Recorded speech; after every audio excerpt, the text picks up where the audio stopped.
Bonjour à toutes et à tous, aujourd'hui c'est un point lecture, donc je vais vous donner mon avis lecture sur ces deux livres que j'ai terminés récemment. Bon, celui-ci il était pour terminer au mois d'avril, malheureusement j'ai pas pu le faire. Je l'ai terminé là, mi-mai. J'ai mis une semaine, franchement je l'ai avalé ce bouquin, il comporte plus de 600 pages. Et pour moi une semaine c'est déjà rapide, donc je suis très contente. Celui-ci un peu moins contente, mais celui-ci vraiment un coup de cœur, donc je suis vraiment très contente d'avoir la suite de cette saga 7 sœurs de Lucinda Riley. Donc la première que j'ai lue, le premier tome, c'est, je vais commencer par mon préféré, c'est Maya.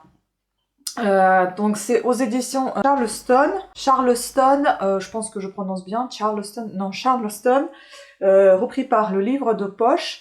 Franchement, j'ai adoré. Donc, je vais vous donner un petit texte, pas un petit extrait, mais un petit résumé de quoi il s'agit exactement, parce qu'en fait, c'est lié avec la mythologie grecque, et également, il y a quelques personnages qui peuvent ressembler, mais c'est de la fiction, hein, c'est pas, voilà.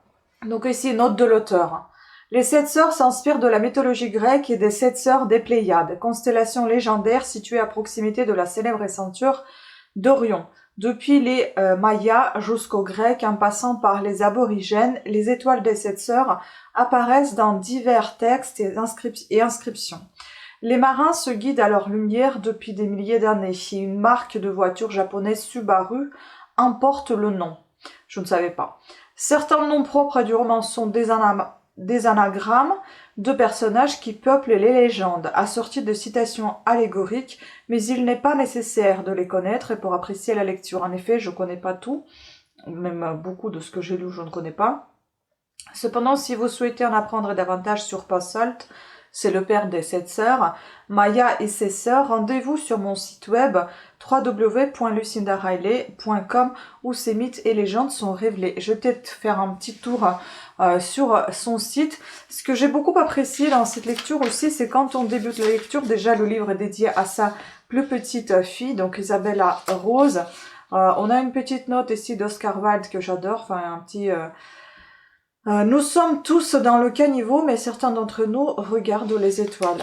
J'aime beaucoup ici, en fait, qu'elle commence à vous présenter, par vous présenter les personnages, pour ne pas vous embrouiller le cerveau. Donc, vous avez ici Atlantis, c'est l'endroit où vivent ces 7 sœurs, enfin, où vivaient ces 7 sœurs, parce qu'il y en a une maintenant qui reste dans cet endroit et les autres sont un peu dans les 4 coins du monde. Ensuite, on a Passelt, c'est le père adoptif des 7 sœurs. Bon, vous allez apprendre plus davantage.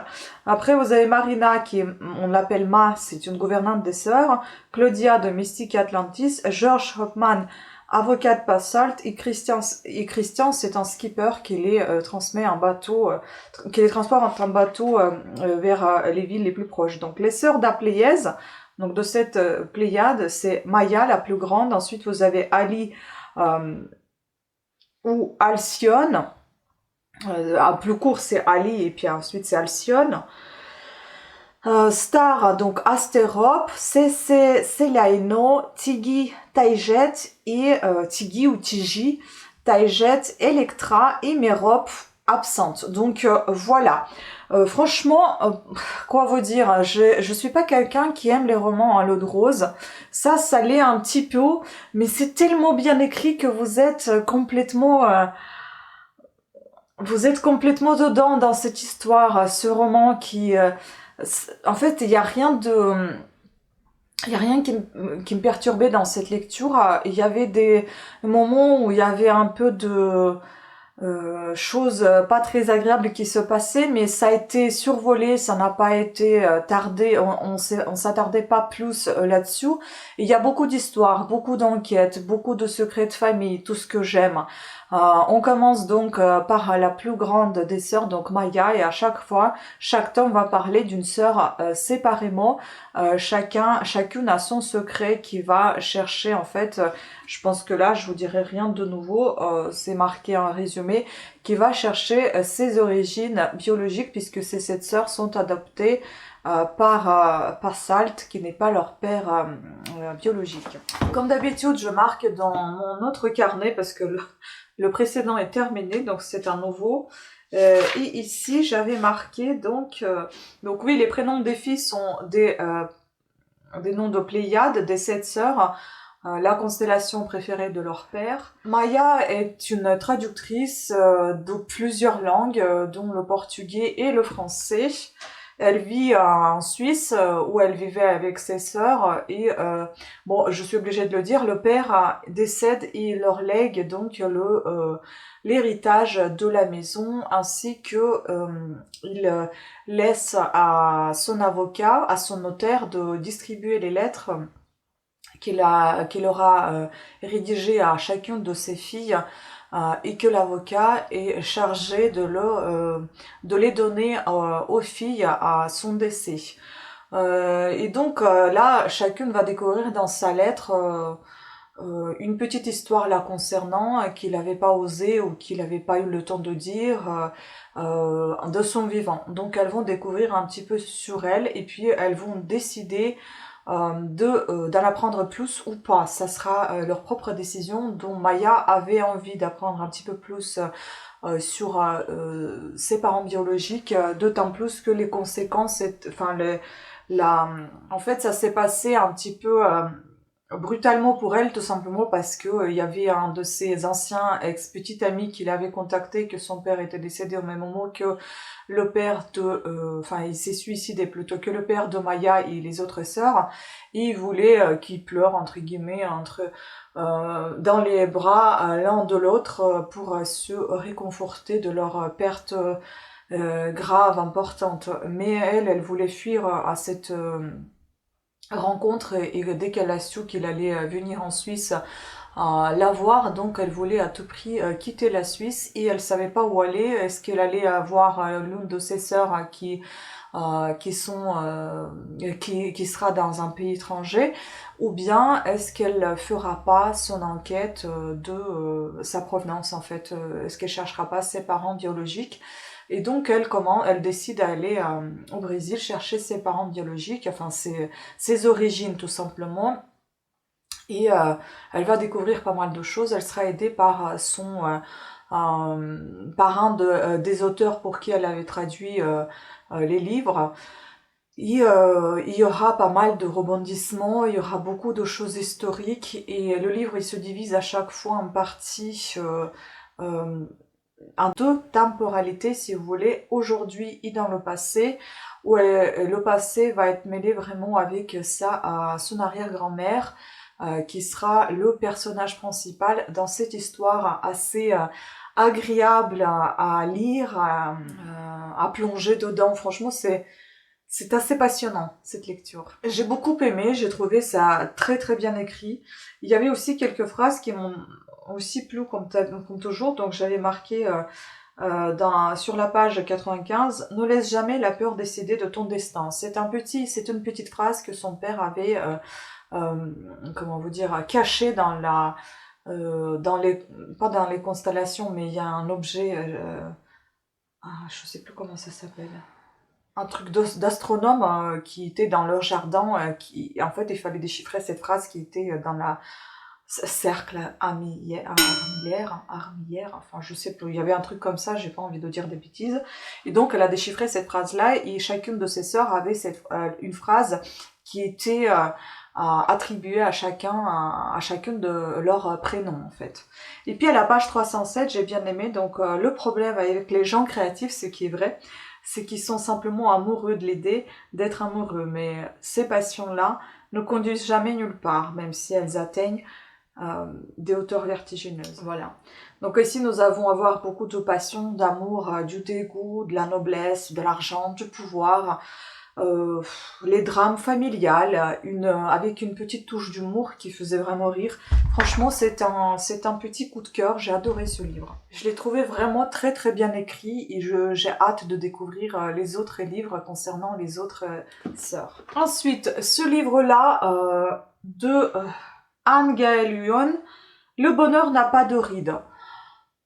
Je sais pas, j'étais trop attirée par ces bouquins. J'en ai encore deux autres d'elle, Les Demoiselles, il me semble, et un autre, je sais plus comment il s'appelle, avec du tricot dessus.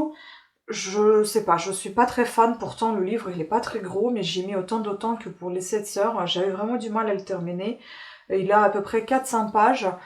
Je sais pas, je suis restée un peu perplexe. Est-ce que c'est parce que ces livres avec les personnes âgées et que c'est pas toujours très gai parce qu'il y a toujours une note de nostalgie parfois pour leur passé? Est-ce qu'il y a cette solitude qu'on ressent dans ces livres-là quand on parle des personnes âgées et que grosso modo personne n'en a besoin d'eux quand ils sont âgés?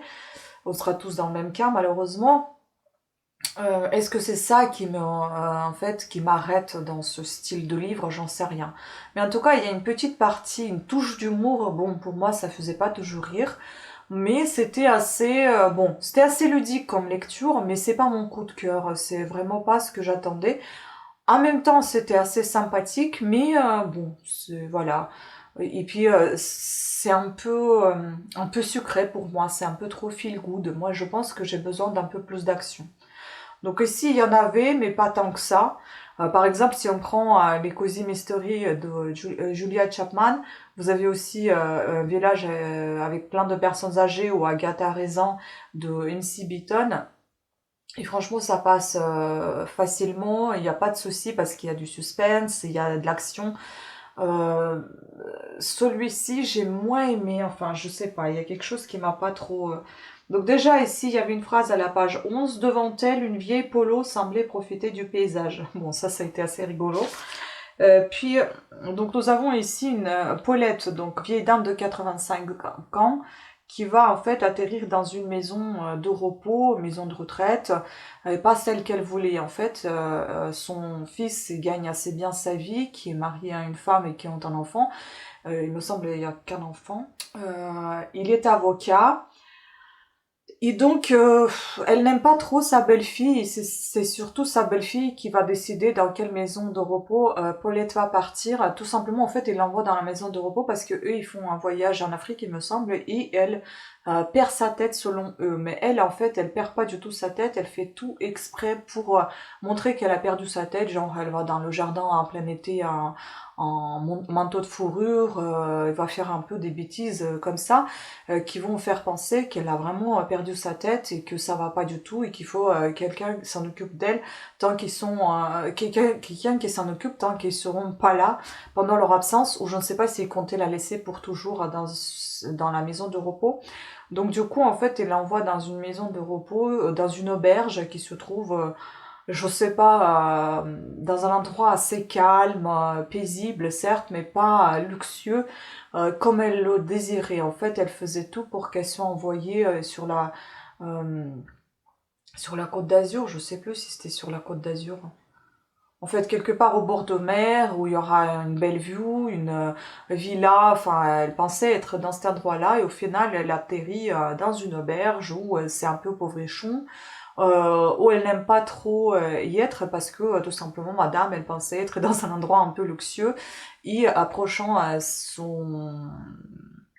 derniers moments de la vie, elle pensait vraiment les terminer dans un endroit paisible, beau, et où on s'occupe bien d'elle. Et alors, c'est tout l'inverse de ce qu'elle pensait. Donc, sa belle-fille qui l'envoie là-bas, le fils ne contredit pas. Elle, évidemment, elle est pas contente, elle n'aime pas du tout. Et à chaque fois, quand il y a quelque chose, c'est sa belle-fille qui vient la voir.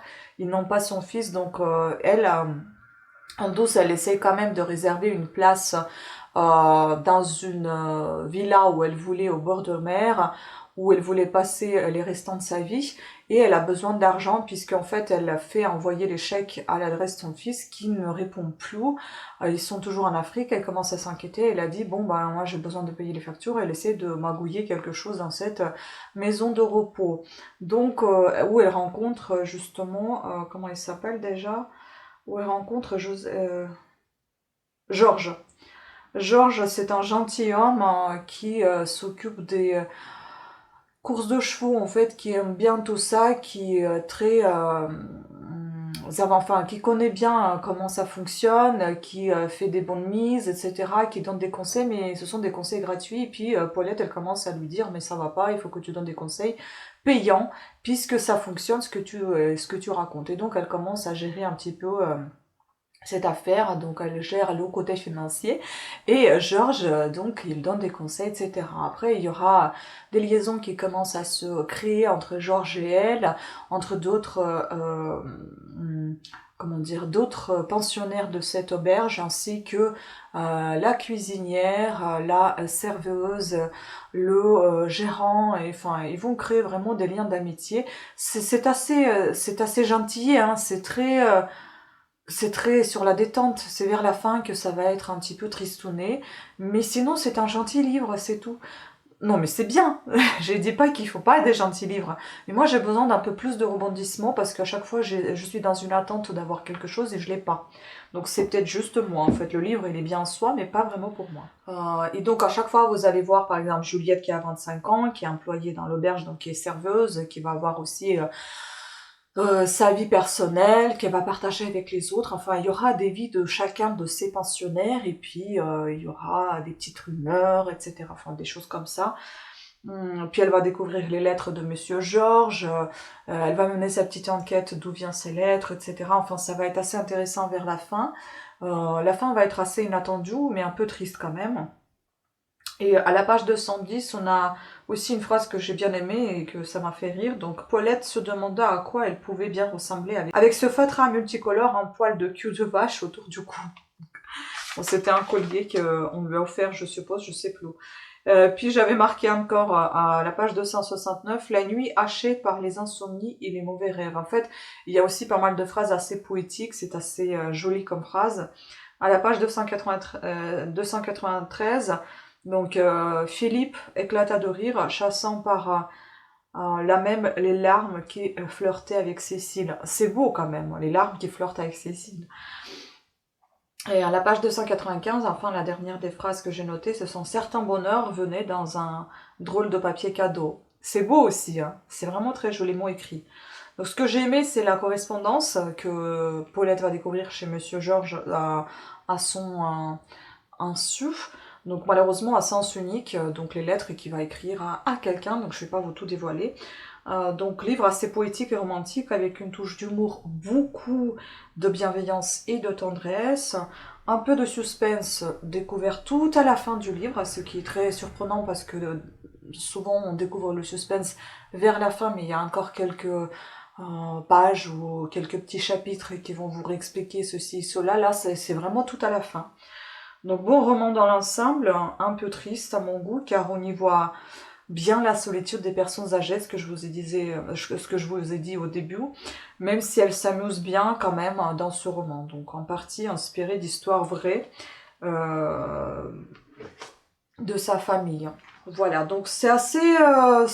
voilà, c'était assez sympathique comme lecture, parce que maintenant que je vous en parle, je me dis, bon, c'était pas si mauvais que ça, mais c'est pas mon coup de cœur. Mon coup de cœur, vraiment, ça reste Lucinda Raleigh, parmi ces deux-là que j'ai lu.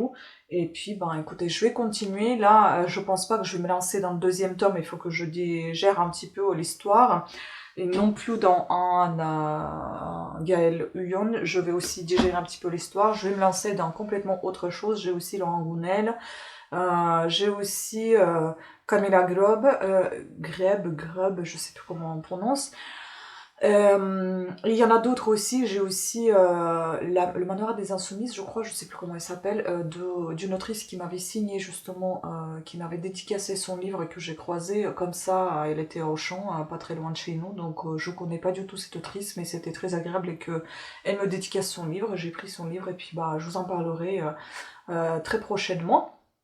Voilà, écoutez, bah c'était tout pour cette vidéo, j'espère que vous l'avez appréciée. N'hésitez pas à me dire ce que vous en pensez, si vous avez déjà lu ces livres, est-ce que ça vous donne envie, est-ce que vous avez le même avis Est-ce que vous avez le même avis que moi sur ces lectures si vous les avez déjà lues, ou est-ce que ça vous donne envie de les lire tout simplement?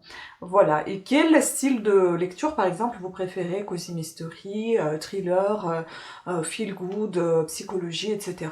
N'hésitez pas à en parler, histoire, les essais, voilà, il y aura plein de lectures de toute façon, moi j'aime un petit peu tous les styles. Certes, mes préférés ça reste cozy mystery et thriller, mais j'aime beaucoup aussi, j'aime énormément l'histoire mêlée à la vie quotidienne, contemporaine, et ça me touche énormément quand il y a les romans à double temporalité et tous les romans ou les thrillers où c'est lié avec les carnets, les livres, etc. Ça c'est vraiment quelque chose que j'adore. Voilà, sur ce, merci beaucoup de votre attention. Pensez à vous abonner, activer la petite cloche de notification et je vous dis à très bientôt. Ciao!